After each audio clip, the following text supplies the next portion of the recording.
Hi, everyone. Welcome to a new episode of the Xooglers in Climate Founder series. And today my guest is Rafael Dutra. He's the co-founder of Joplins and calling us from Portugal. Hi, Rafael. Hello there. How are you? It's getting a little warmer here, and that's very good. It feels good. Rafael is a dynamic entrepreneur and business strategist with a proven record in business development, brand building, financial management.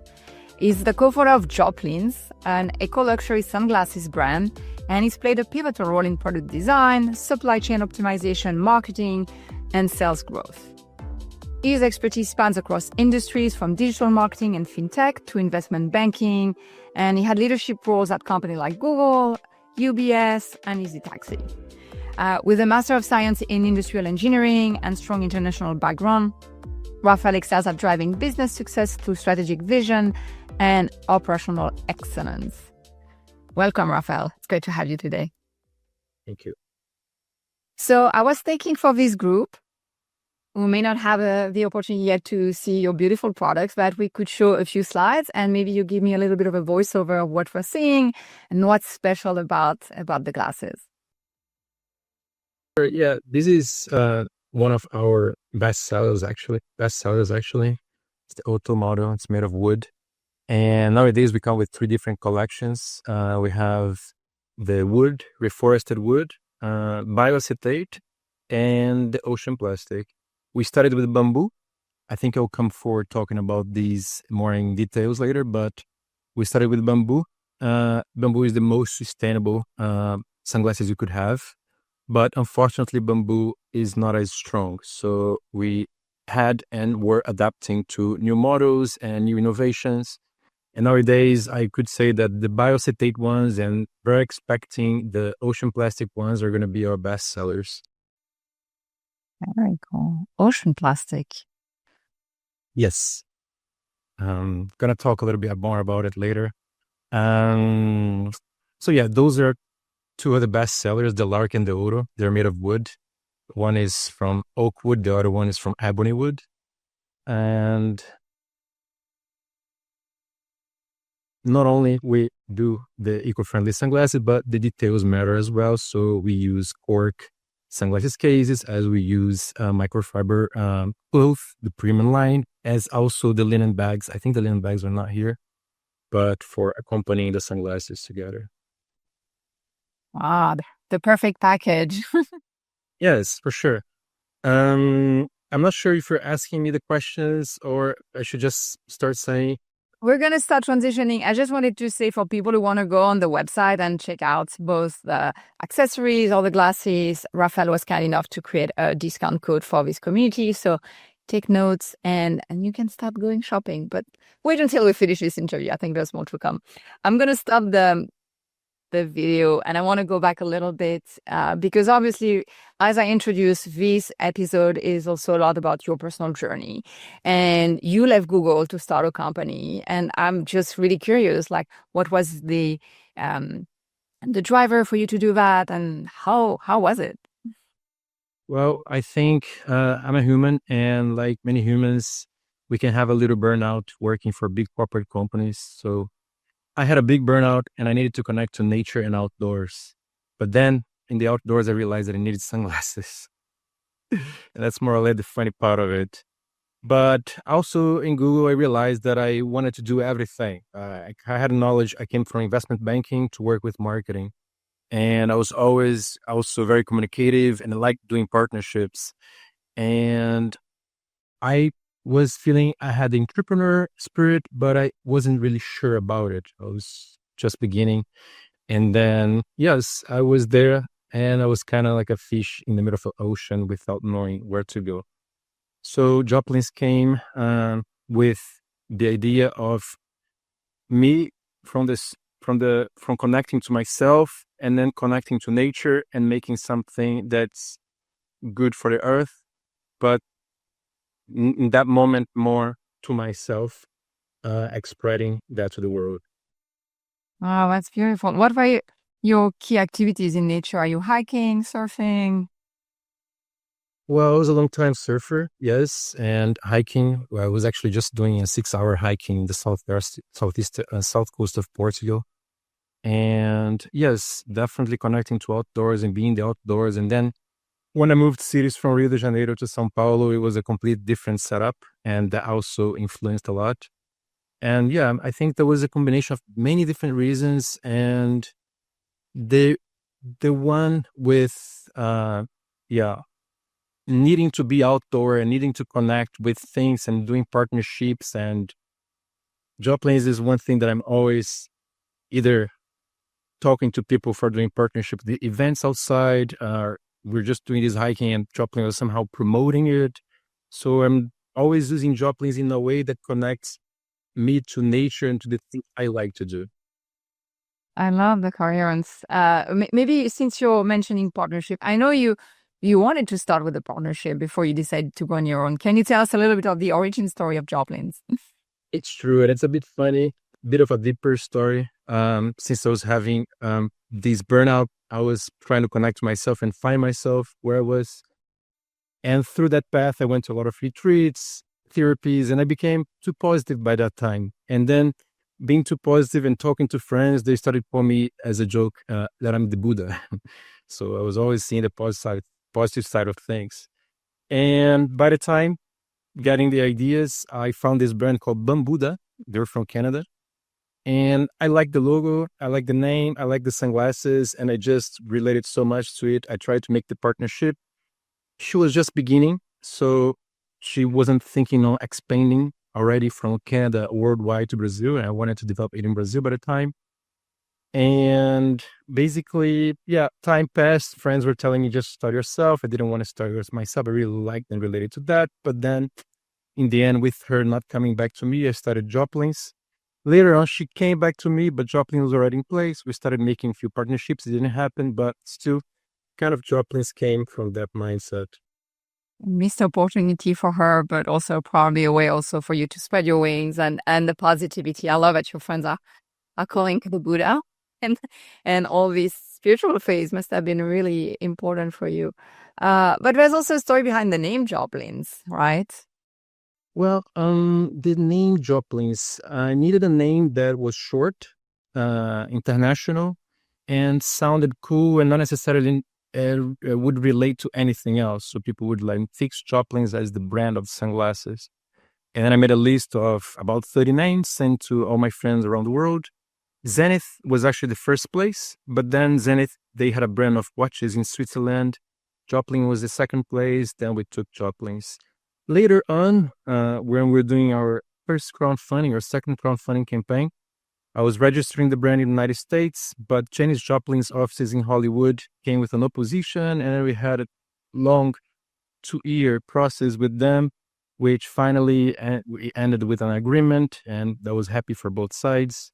They wanted royalties in the beginning, then I didn't want to pay royalties. My lawyer was kind of defending that we could still go and we had more chances because their name is Janis Joplin and we're Joplins. And before Janis Joplin, there was Scott Joplins, the biographer. There's a city in Missouri called Joplin. There's so many there's a Joplin's restaurant in the UK. There's so many Joplins around. Wow. Picking fight with lawyers in LA from the beginning.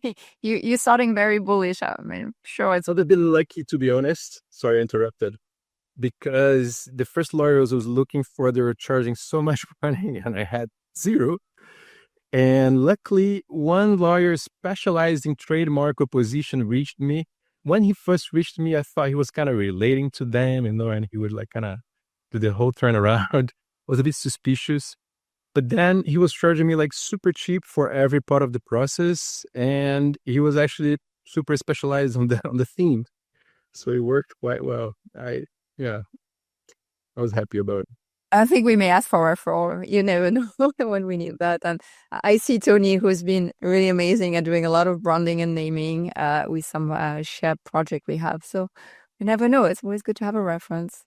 You alluded to crowdfunding. I would love for you to talk a little bit about your financing process and what are the different phases, or even how you're thinking about the next step for you to grow on the finance side.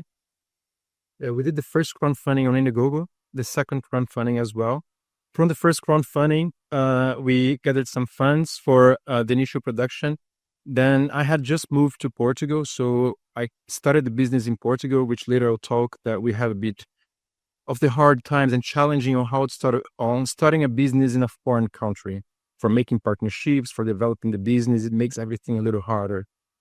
And from the crowdfunding, we started doing markets, like flea markets, markets outside, promoting the product, selling, talking to customers as if we had the first prototypes, getting feedbacks. And it was good because they're asking us many questions. And from those questions, we're developing more and more. We did the third crowdfunding finally on Kickstarter. We didn't start on Kickstarter because unfortunately Kickstarter wasn't eligible for Brazil or either Portugal. And then later on, we had to establish a company in the US, run the Kickstarter. And nowadays, we also use the US for online sales. There's a whole strategy built up that we use the company in the US and the company in Portugal that brings us better, how can I say, channels, better ways for doing business. Interesting. I want to go back briefly. You mentioned crowdfunding was a way also for you to get feedback, if I understand correctly, from potential customers. How did you iterate on the design or even the material? How do you take customer input in your design process?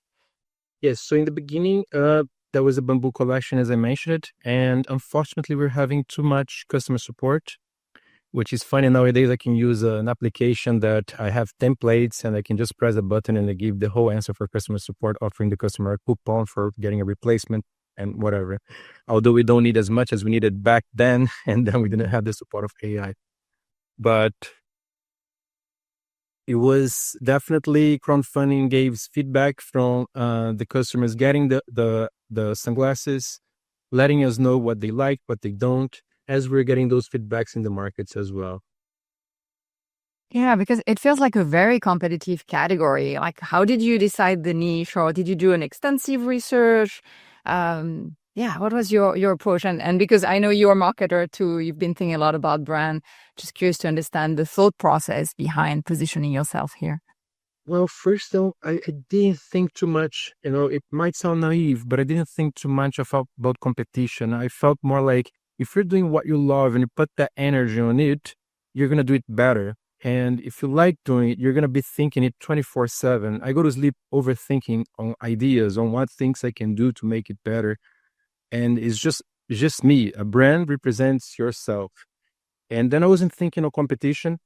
In fact, after the whole positivity, heat treat, abundance, everything, I think of abundance. So even when I first met my competitor here in Portugal, I came to his stand and talked to him to share some insights and to become friends. And he was very defensive and reluctant. So while he was thinking on scarcity by that time, I was thinking, hey, there is a whole market for us. Let's grow together. Let's join forces. And by the time we didn't get along, nowadays we're good friends. And it's funny, he even founded another brand, which is doing quite well. I'm going to talk about them later as some references.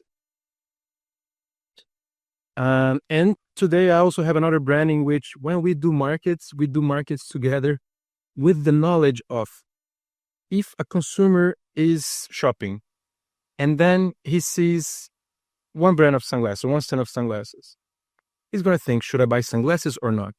But if he sees two stands of sunglasses together and like a bigger exposition, and that's the movement, he's going to ask himself, which sunglasses should I buy? But not if I should buy sunglasses or not. So the sales is going to grow for both. We're both going to make sales.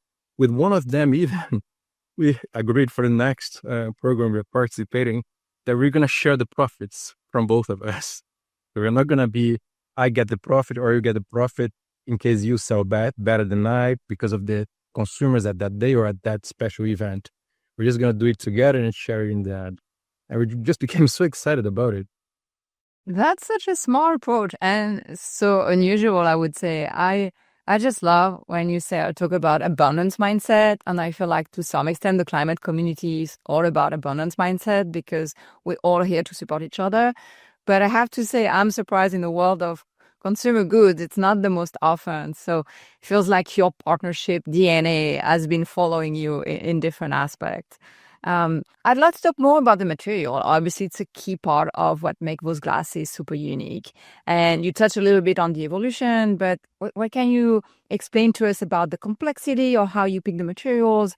What makes them sustainable also? I think it would be super helpful to understand. But the bamboo or the wood, they come from reforested plantations, reforested fields. The biocetates, the wood pulp, the wood silk mixed with cotton fibers and then mixed with natural plasticizers like citric ester. And then you have the ocean plastics, which in my vision is the one that are becoming the most sustainable because it's a post-consumer waste that we are recycling. So basically, we're gathering PET bottles. Not only we gather the PET bottles from the ocean to make sunglasses, but we also donate to remove plastic bottles from the ocean. So not only we're making those plastic bottles out of sunglasses, but we're also donating for even more for removing plastic bottles with global partners as Plastic Bank, for example. Other than that, we're also doing the tree plantation. So basically, we have two partnerships, tree plantation and plastic removal. And yes, you have those three collections and those three types of products.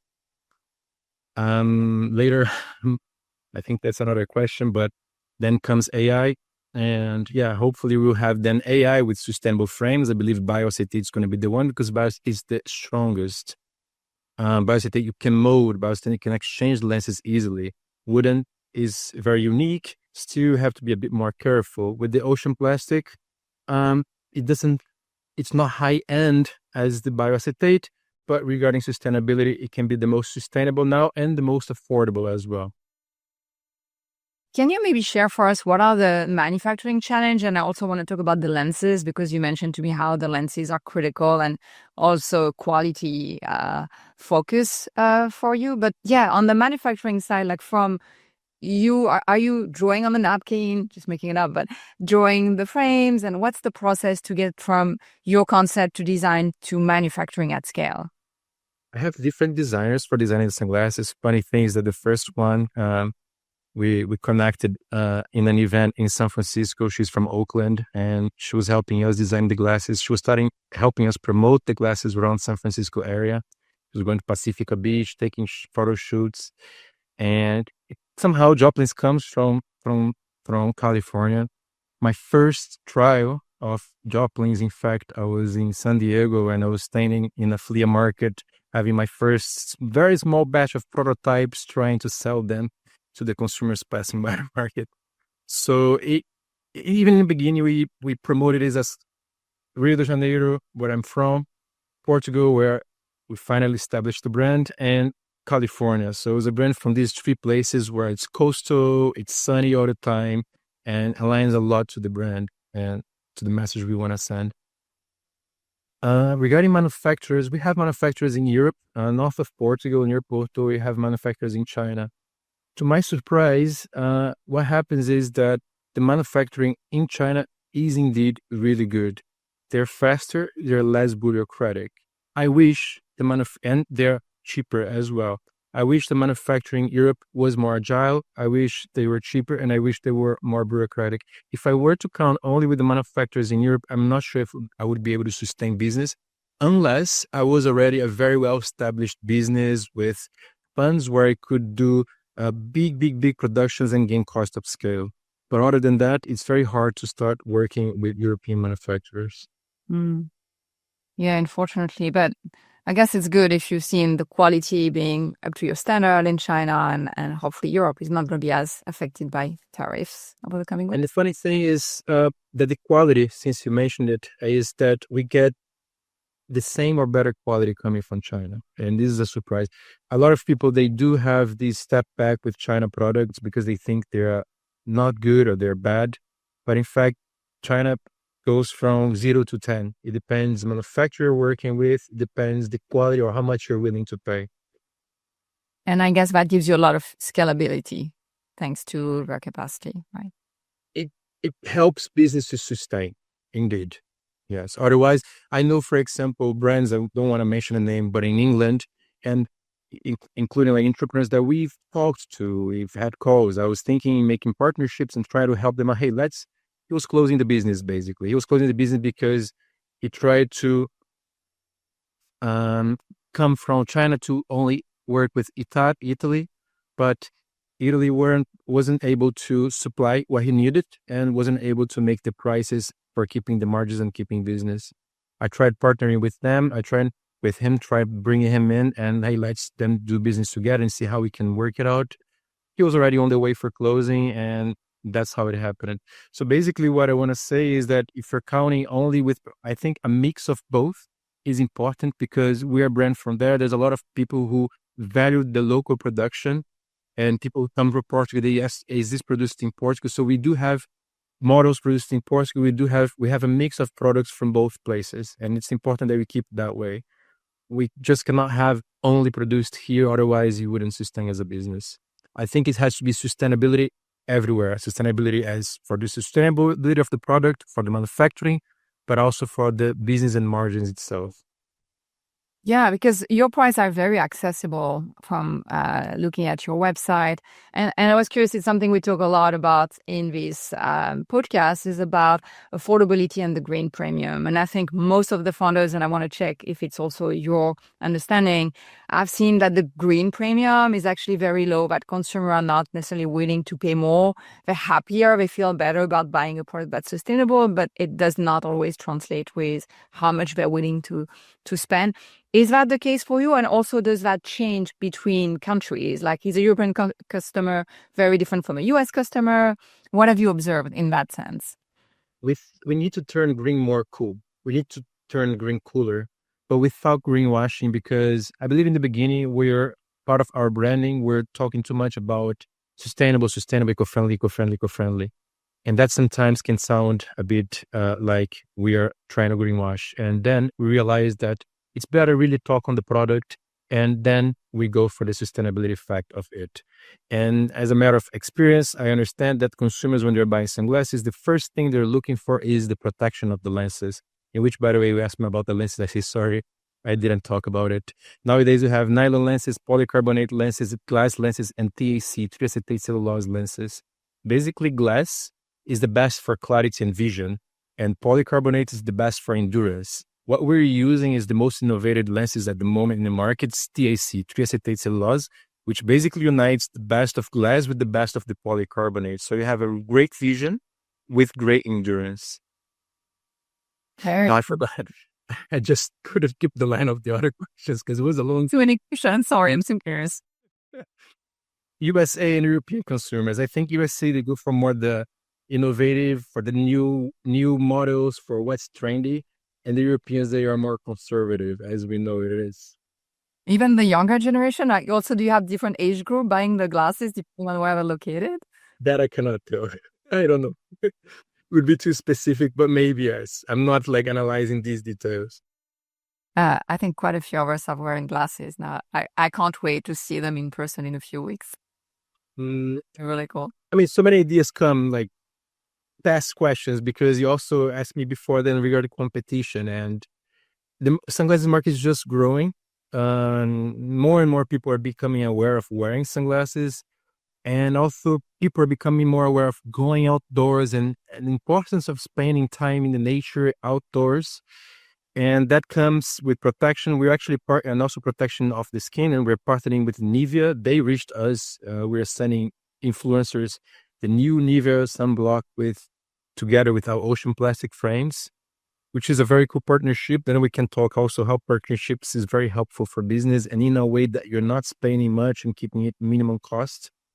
But also people, now with social media and Instagram, people want to show different looks whenever they're posting, and then they want to go for different sunglasses, which also makes me think that we definitely have to reduce the PVP price, because although you mentioned we have affordable price, I know that sunglasses can go like from 500 to 35 euros. We're at 99, which seems very affordable still. For shopping online, people don't want to take so much risks.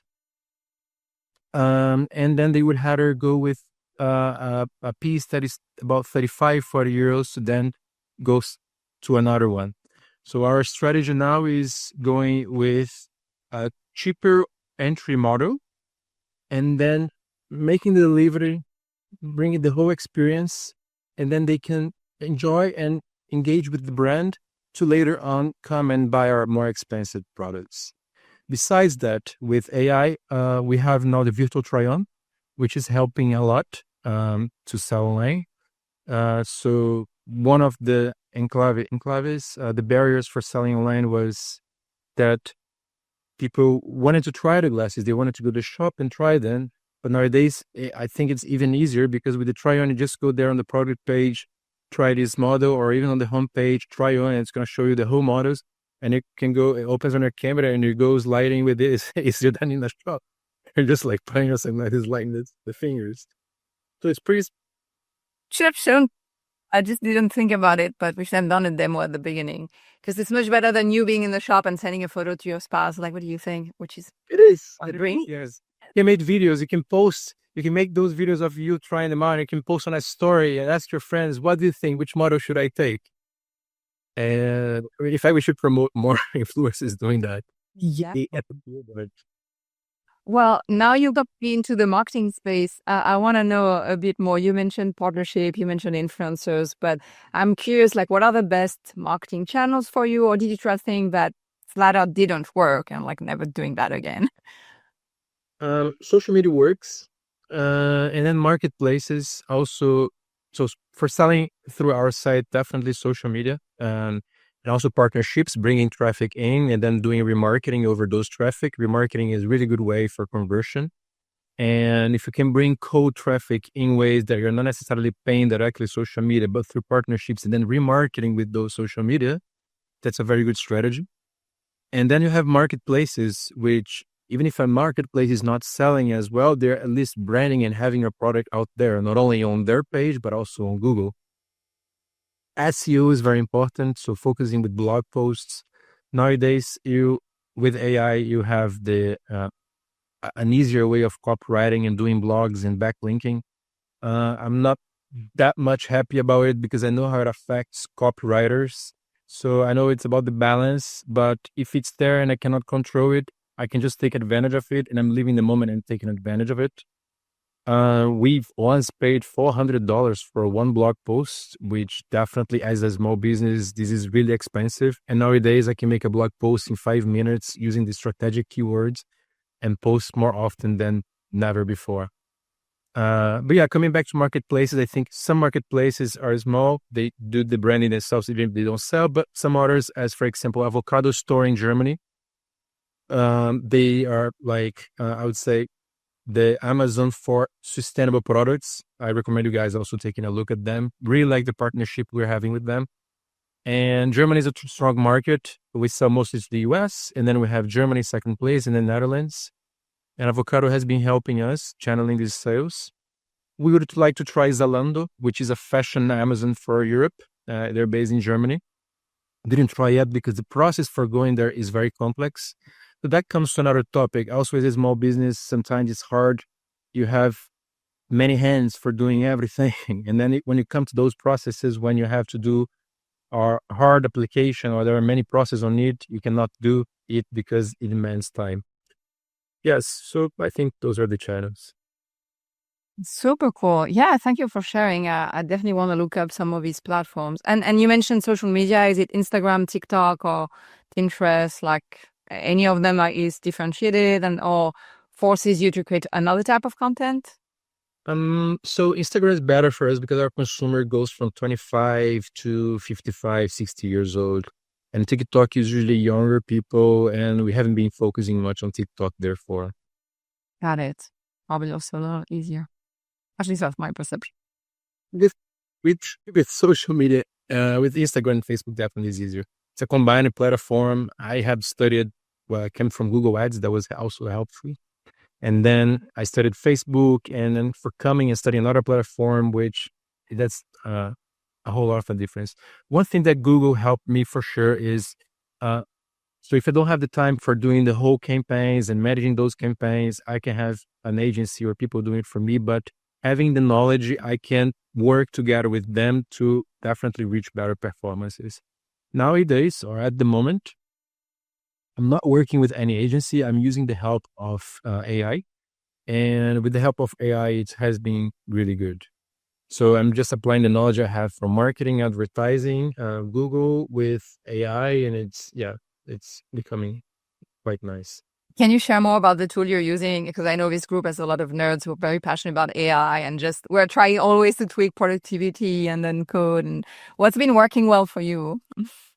Um, I'll come with the GPTs that I've created, but first we use the translation AI, which can translate now in different languages and super professionally using DeepL. I think DeepL is very solid to what it's translating. Before it wasn't really quite good. I was translating from English to German and it was bringing out some German words that sounded quite weird. So it just gave another idea. But now using DeepL with this AI, we just press a button, it's translated the whole website. And then we start ranking for SEO in Germany.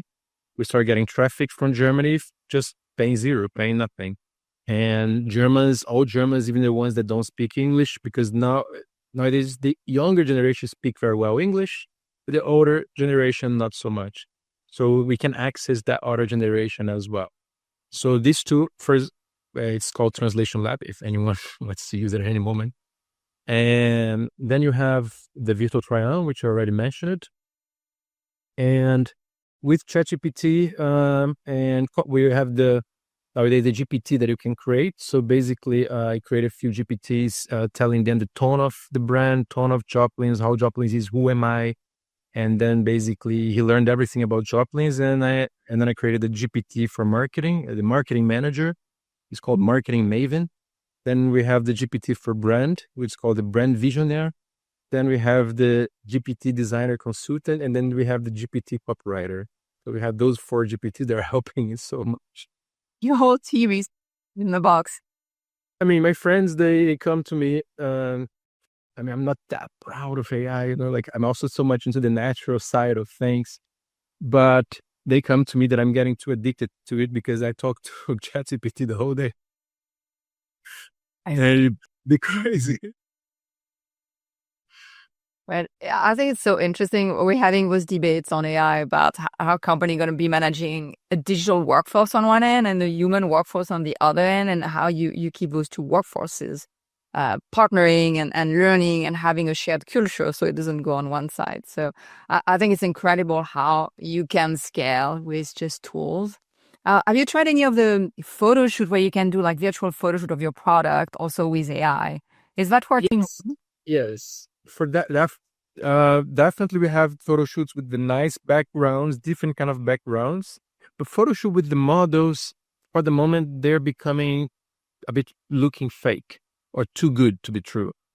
And I think, for example, we have this picture where you're showing on the slide of the model with the curly hair showing the faces. You can realize that the face is not perfect, but that's what we want to show. We want to show reality. That's it. That's who she is, and that's how she looks with our sunglasses. So on that part of AI, I don't want to go. I don't want things to look perfect. I want things to look real. I love that. Yes, we still need humans showing us a real thing. You also mentioned, so beyond glasses, that you're thinking about the next line of product. We saw some of the accessory. Can you say more about or how you see the vision unfolding in terms of product roadmap? So basically, we're launching the ocean plastic. We're doing a Kickstarter. We already have the prototypes of them. We tested some sales. They're really selling really well. That's why we also decided to go on crowdfunding for them. Crowdfunding is a really good way for funding the business. I was always bootstrapping or crowdfunding. We never had investors. But honestly, I think I do want investors at the moment, because if you don't grow as a brand and become recognized and scale more, or scale in a larger scale, it's really hard to sustain business. So either we're going with a direct investors, or after the Kickstarter campaign, I'm going to use Crown Equity as, for example, Crown Cube, which is a platform that you can do funding through people who just like a business, like we're doing, and engage to the brand and to the idea. What's the idea? Say like our Kickstarter bakers could be, or our clients could be our new investors, and that's making them feel part of it. And I think it's a really nice idea.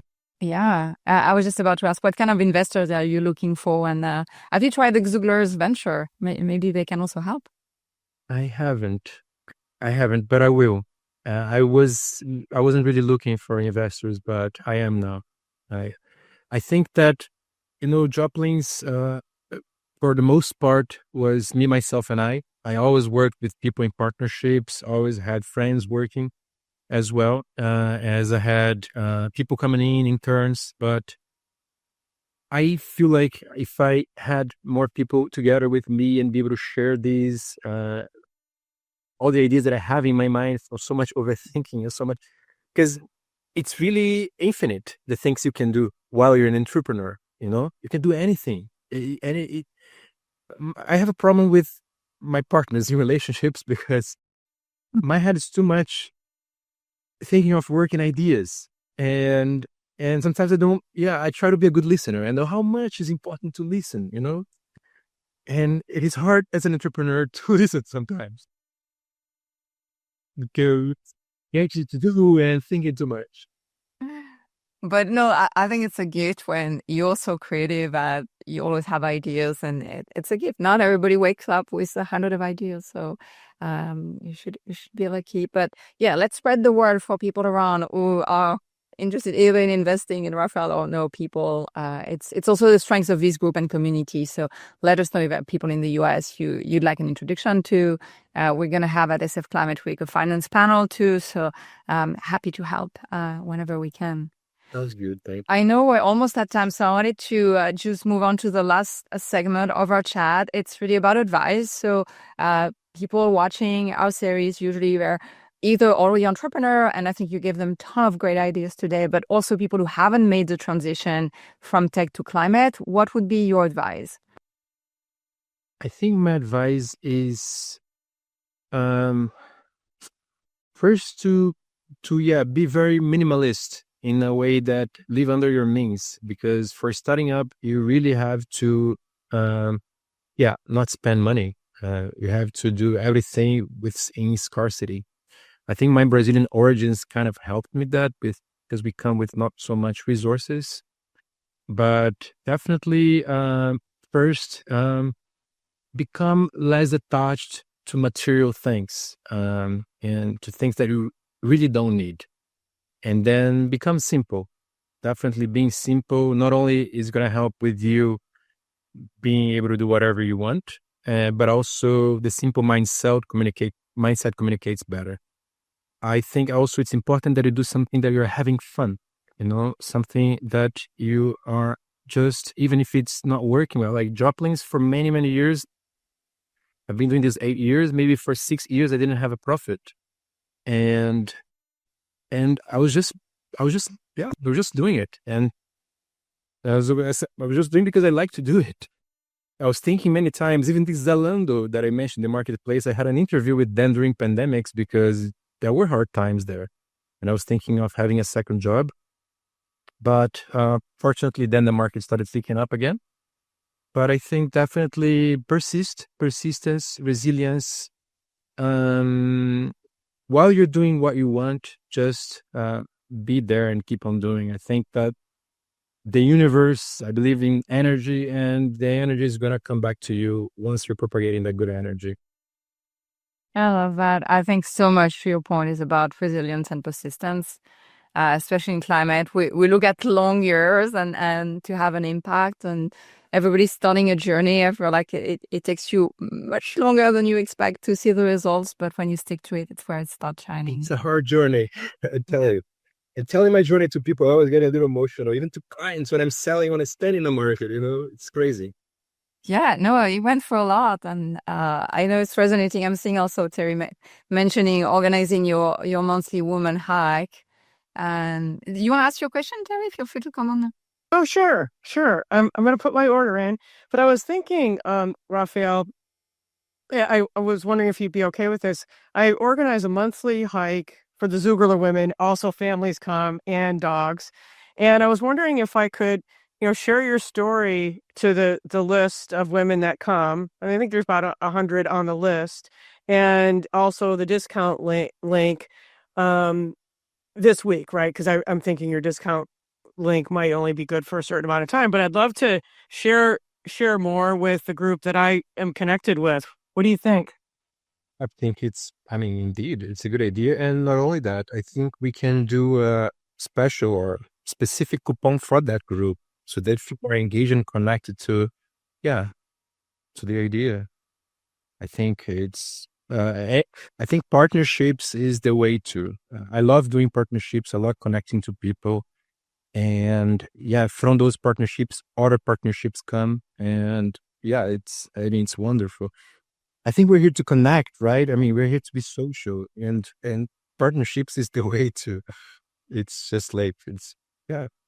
It's like someone was asking me, "Hey, do you want to do a meet up? Or are you in Lisbon, or do you want to meet like in a coffee?" Like, we're meeting a coffee. You'd have to take a bus half an hour, but still, it's about us meeting and connecting. Yeah. Sharing a good moment. I totally agree. And I think it'd be so cool if we were all wearing Joplins as we walk to the Golden Gate Bridge. Yeah. Please tag us so we can repost. Well, I'll see a lot of options right now. Okay. Wait, before you send the sample for self-climate with Rafael, I feel like. Right. I'm going to ask the question from Tony, and please, everybody, feel free to just share your questions. Tony is asking, you mentioned that you enjoy partnering with other people to help generate fresh ideas. Do you see building a marketing and brand team down the road to replace the AI tools you're using now? Is AI a long-term solution or more convenience for early-stage startups? Sorry, I spaced out. You want to check? Oh, Tony, please, go for it. Can you repeat the question or summarize it? It's kind of a multi-part, I think. So you mentioned you're using AI tools right now, and they're like, doing this incredible work and helping you like run your business as a small team, as a small business. Do you see if you get investment down the road, do you see at some point building out a marketing and brand team, given that you really love to brainstorm with people and interact with other people to get fresh ideas? Or do you foresee that AI tools that you're using now being like a long-term solution? I think that I would have those people for using the AI as well. So it could become bigger in each area. So for example, if I have a marketing manager coming in, he is going to go even deeper because I don't have the time to go deeper on everything. So definitely having more people coming in and taking advantage of AI. Got it. So kind of a combination thing. Okay. A combination for sure. Yeah. No, I'm just really curious because, we like run a small branding studio, and AI is obviously a very big conversation point for us recently, and just kind of curious about how founders are starting to use it. What if anyone has sort of like running into or seeing any limitations or starting to realize the benefits of humans over AI tools? I think definitely it's becoming more competitive if you're not using AI. So you have different brands using AI nowadays and doing things faster. And if you're not making use of AI, you can be left behind. So it's important that you learn and you start using it. Yeah, for sure. I have a question from Aparna for you. Curious what other products are next in the pipeline for you and the materials that you're researching into. Next product, next materials. Can you share? Well, you mentioned a little bit. Yeah, because I think next product, next material is what I shared. It's the ocean plastic from PET bottles.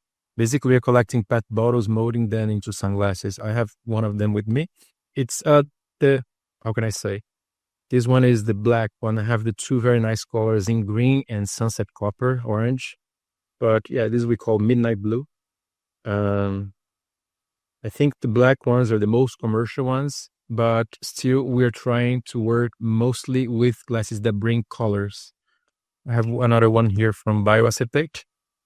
It is a little different than the other one. Feminine model. Libra, we call it Sagres. It's the name of surf town down south in Portugal.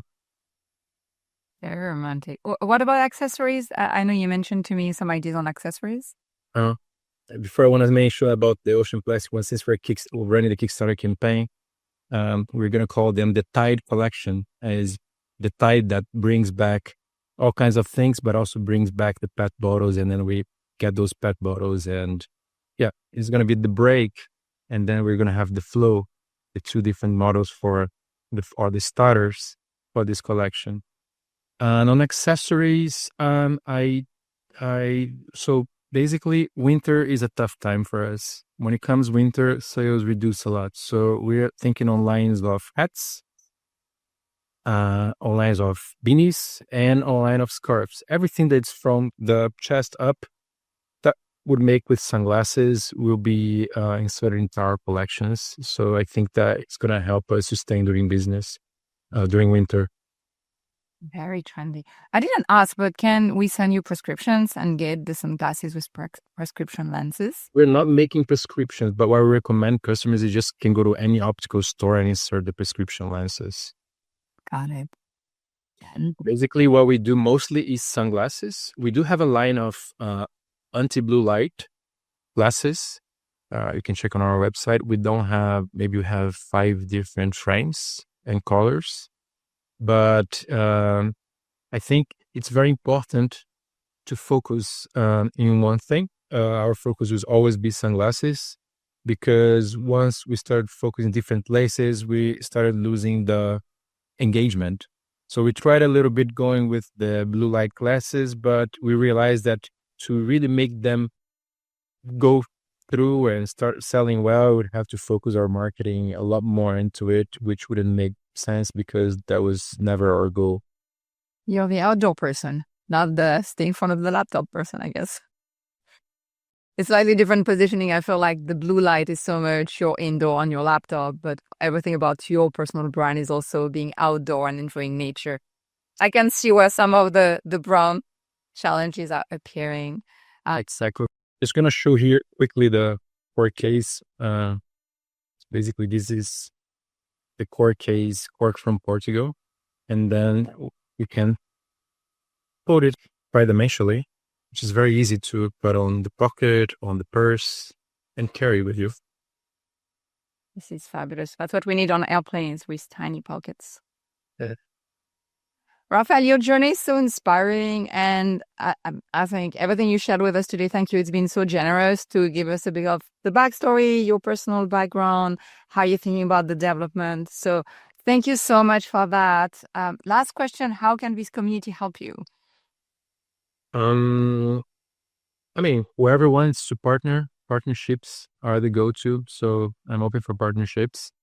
And definitely when we launch the Kickstarter campaign, come pledge anything as a baker, because the sooner we reach the goal, the barriers for the algorithms to rank us at the page, and then we get more funding. And we have to do that like in the really first minutes. If you get funded in the first 30 minutes, first hour, that's really amazing. And it's the aiming for the Kickstarter this time is to really get funded in the very beginning.